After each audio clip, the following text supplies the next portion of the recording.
it's Megan here from BrettandMeganGibson.com, and I'm going to chat to you today about a little people skill that is really, really powerful for you to master, and that is the difference between being interested versus interesting. Now, I don't know if you've heard of that before. If you have, that's okay, but I'm going to explain to you how you can use this skill to your advantage in many, many, many areas of your life, but namely in your relationships, in your business if you have one, and particularly in parenting. So why should we be interested instead of interesting? I mean, we all want to be interesting, and we all want to be liked, and we all want to feel like we have something to contribute and all of that kind of thing. But I'm telling you, the power of being interested in the person you're speaking to, in your relationships, in your business, is going to benefit you so much. So by being interested, what I mean when I say power, can you imagine sitting with somebody and chatting with them and having them go away and just find you such a fantastic conversationalist? How does this happen? I mean, I'm sure you've met people like that before, where you've just, you've had that interaction with them and you've just felt so uplifted and so connected to that person. And it's because they probably were a really, really good listener. And that's what it all comes down to. I know we can all talk. I, for one, can talk. I love to talk. And this was something that took me a little while to learn. But once I learned how to do it, I can tell you that all of my relationships in my life improved. So to be a good listener, there's a few things that you need to do. And that's what I want to share with you today, some of those things that I've learned. So the first thing is to genuinely pay attention to what other people are saying. So when someone's talking to you, you need to not be thinking about yourself. It's very difficult. What we like to do is to tell our story or our version of the story that they've just told us, and that's generally what we're going to be thinking while they're speaking. So instead of doing that, what you want to do is be thinking about what they're saying and thinking of a question that you can ask them to help them to then continue and expand on what they're saying. So by asking them a question, they know that you've genuinely listened to what they've said. And not only that, it makes them feel really, really important and really, really special. And that's something that is the best compliment you can pay somebody.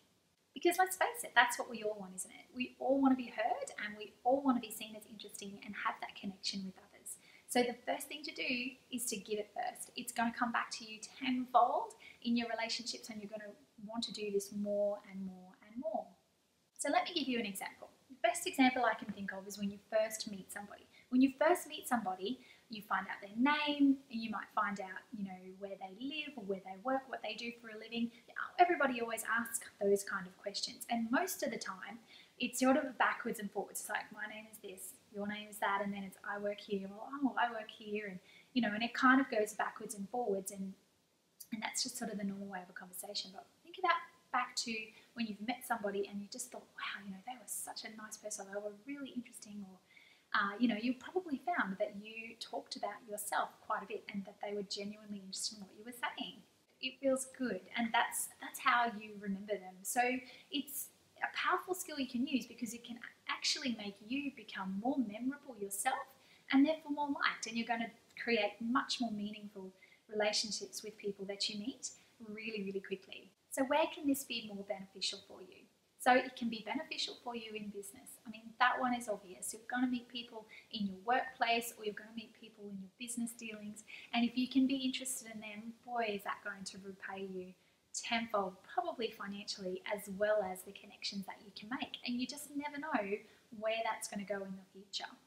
And then let's look at your personal relationships. I mean, if you're genuinely interested in your partner, if they come home from work and you're genuinely interested in their day, they're going to feel so loved, and they're going to feel so connected to you, and that's going to obviously be beneficial for you and for them. And the one that I love to talk about is parenting. We've got 3 children, and I know that when I am present with them and I'm genuinely listening to them and asking them questions, they will talk to me for hours about their day and about things that they're interested in. And I can tell you, it definitely improves our relationship. And they're much more willing to help you out and to be doing the things that you need them to do when they feel genuinely loved and appreciated. And it all just comes back to listening, being a good listener. You know, you were given 2 ears and 1 mouth in that order, in that ratio for a reason, and they should be used in that ratio. So, you know, 2 ears for listening, 1 mouth for speaking. So definitely, you know, if you want to learn more about this, there's a fantastic book. I know you would have heard of it because it is a bestseller. It's called How to Win Friends and Influence People. And it does refer a lot to business and that kind of thing, but it doesn't matter what it is. You know, we all want to have meaningful connections in our life. And if we can learn how to be interested instead of interesting, it is going to benefit you tenfold. So let's just recap those few things that I gave you. So the first thing was, remember, when someone's speaking, think about what they're saying instead of what you're going to say next. Try not to tell your story. The second thing is to ask questions. Ask questions about what they're saying so they know that you've heard them. And the third thing is to listen. Listen with your ears and not with your mouth. That is the way they are meant to be used. And if you can learn to do these 3 things, be present in your relationships, you are going to benefit tenfold. I'd love to hear your comments and any, you know, suggestions that you might want to add. Just leave them below in our comments.